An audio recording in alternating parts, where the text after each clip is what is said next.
everyone. I'm so glad to have you back at Silmark Farms. The year ended 2025. We were ushered into 2026, and I just want to congratulating you for crossing over to the new year. A happy new year to you. You have not been seeing me for a while, so I just wanted to send out a happy new year message to all our viewers, our followers, our friends, our families, and thanking you so much for working with us throughout the year 2025. It's been amazing. It's been nerve-wracking. It's been enjoyable. It's been challenging, to say the least. But here we are, 2026, determined to go forward and grow with you day by day. So this year, we are planning more things, more content for you, for anyone who's out there trying to set up, thinking about it, dreaming about it, doing your calculations. We are here for you at Silmark Farms. Silmark Farms, we are determined to continue in this lifestyle of country living. And as we are enjoying this lifestyle, there are a few things we decided to put on the farm. For example, the poultry project. We started it at beginning of last year. So we are almost 1 year to the note on the 19th of February. And I'm so excited, so excited. We saw our first bunch of chicks on the 19th of February last year. So we are almost there, and we've been working together. So let's continue to work together, support one another, visit other farmers, learn from other farmers. Let's learn from each other and grow together, because I mean, this is our Uganda, and we are here to serve all Ugandans. All right? I cannot satisfy the market. You cannot satisfy the market. So let's work together. You know, let me get some knowledge from you, get some knowledge from me. And for those, our brothers and sisters, most especially those in diaspora who would like to come home and start something like this, so that they can be more informed and more encouraged to take the oomph and come and join us on this journey. All right? Again, for anyone who's watching me for the first time, my name is Sylvie Mutesi of Silmark Farms. We are growing Silmark Farms this year. We have so many things planned for you, and just keep watching and make sure you touch in the plus button to follow us and to like and share our content. All right? And for the last 2 weeks, I think we've been going through changing over of power in Uganda. So here we are. We have overcome. We were off the internet for some time, but we are back. And back and better. We are back and better, trying and striving to do better. All right? And those farmers that have started, our outgrowers that we have created, thank you so much for the job that you're doing. And thank you for keeping in touch with us so that we can help each other to grow. Okay? So today I have a topic I want us to discuss or to talk about, just to encourage other people like me who would like to start such a project. I want to talk about how to look after your chickens so that they can give you profit. I have come through a lot of challenges I've learned a lot, and I've implemented so many different things. So these are the things that I really want to share with you. Maybe perhaps you could implement those things at your farm. All right. The first most important thing to do well and to get profit out of this venture or the chickens that you start with, make sure you know, make sure you do your research before anything else to know where you want to set up, the location where you want to be. Go in that location and do your research. Find out how many farmers, how many local poultry farmers in that area. Okay? If you have land already where you are, you can start from where you are because that's the land. You already have land. If you don't have land, do your research and place yourself in a better place where you know that you're going to have market for your produce. In this case, the chickens. All right? So first things first, let's find out where we are going to source our the quality of the breed you want to bring on your farm.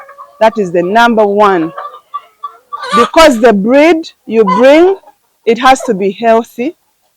You have to do your research of the kind of people are going to give you the first chicks, the day one chicks, where you're going to get them from. Because if you get them and the farm, the chickens were sick, that means the breed you're going to get are not going to be strong, and it will not give you what you want, what you're looking for. So when you set up your brooder room, some people would prefer to start with day one. That means you're going to go through the brooder system. And some people would prefer to start with the brooded chicks. Usually, in most cases, they're about 4 weeks, right? So you choose well. Choose that which is going to be easier for you. But if you want to make it a business and you have made up your mind that this is going to be your job, I urge you to start with day one chicks, because then you're going to learn the whole system of looking after the chickens from day one. You're going to learn on the job. Okay?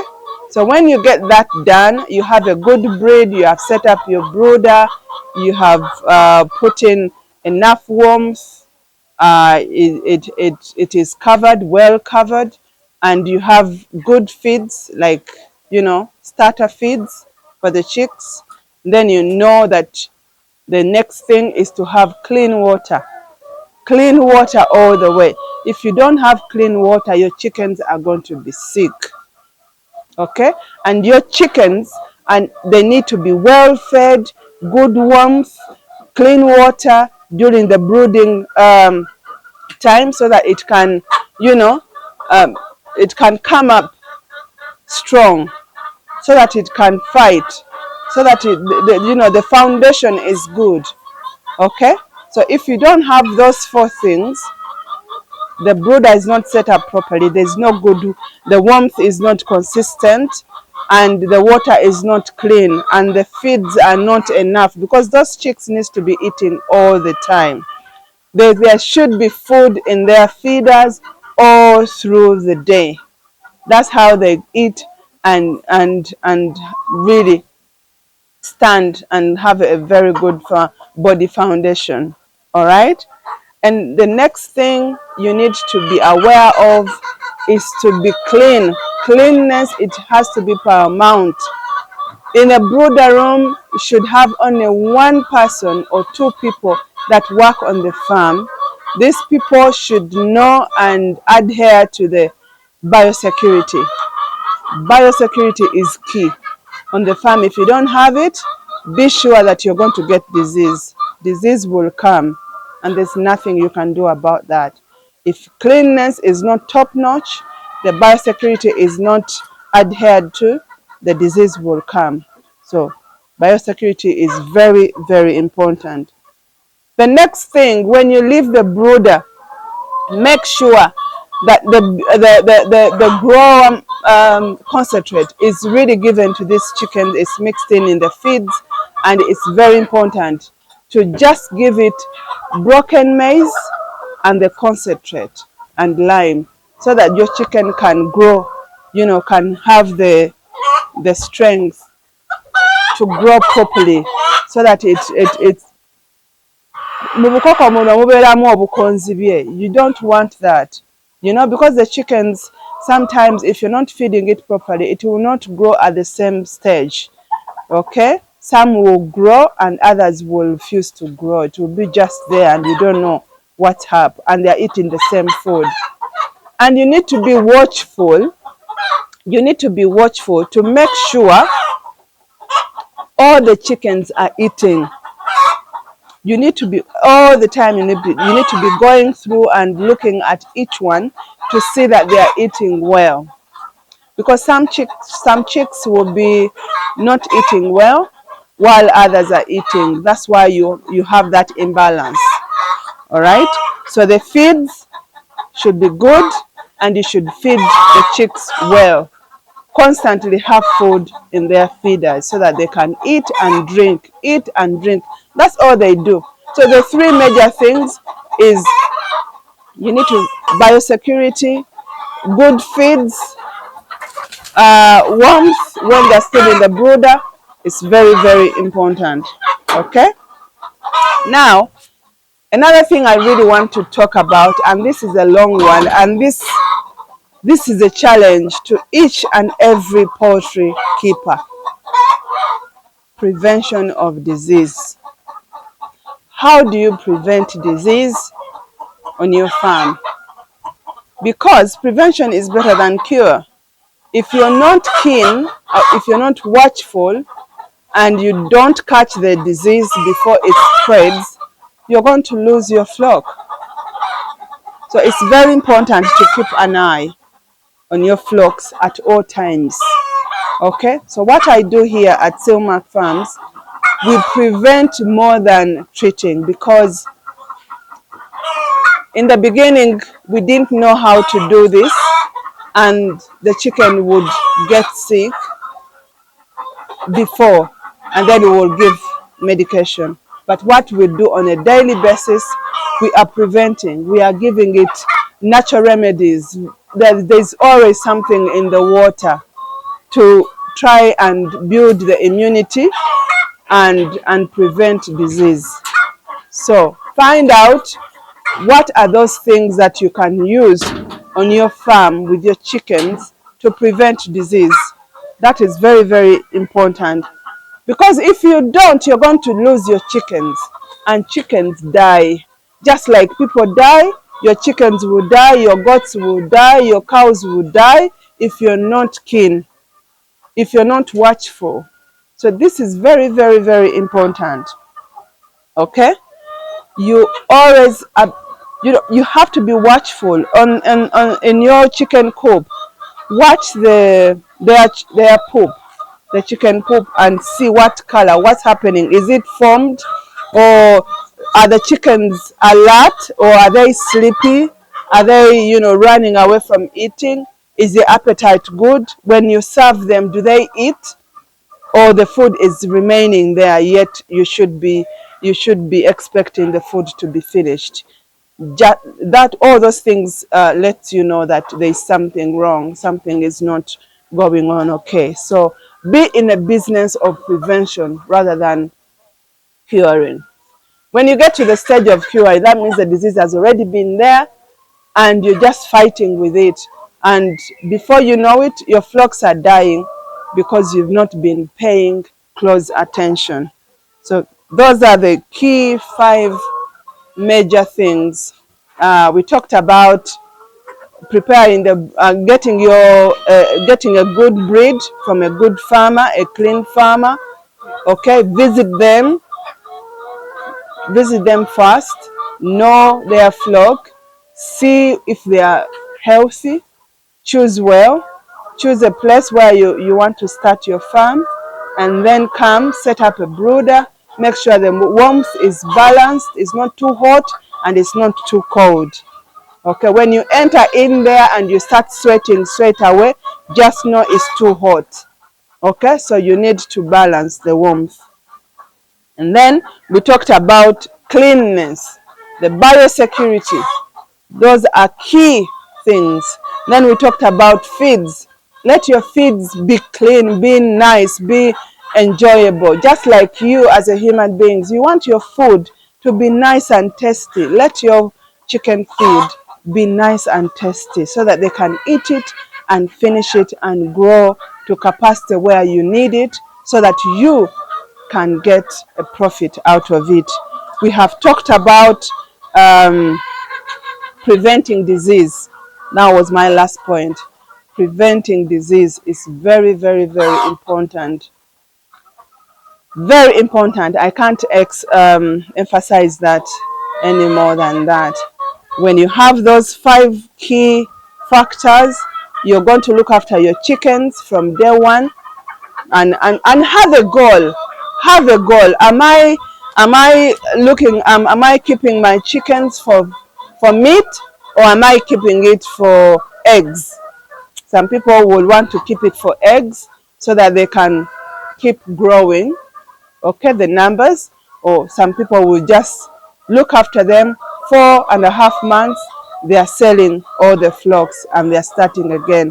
But the beauty with local chickens, you buy once. If you want to keep going, you take your eggs, make sure they are well fertilized, you put in the cocks, and you collect the eggs and take it to the hatchery. And then you can have as many chickens as you want on your farm. That's the beauty of local poultry, which you don't have in those other breeds. Okay, this is why we pride ourselves in the local chicken, because you can grow and grow until you don't know what to do with your chickens. So that's us for today.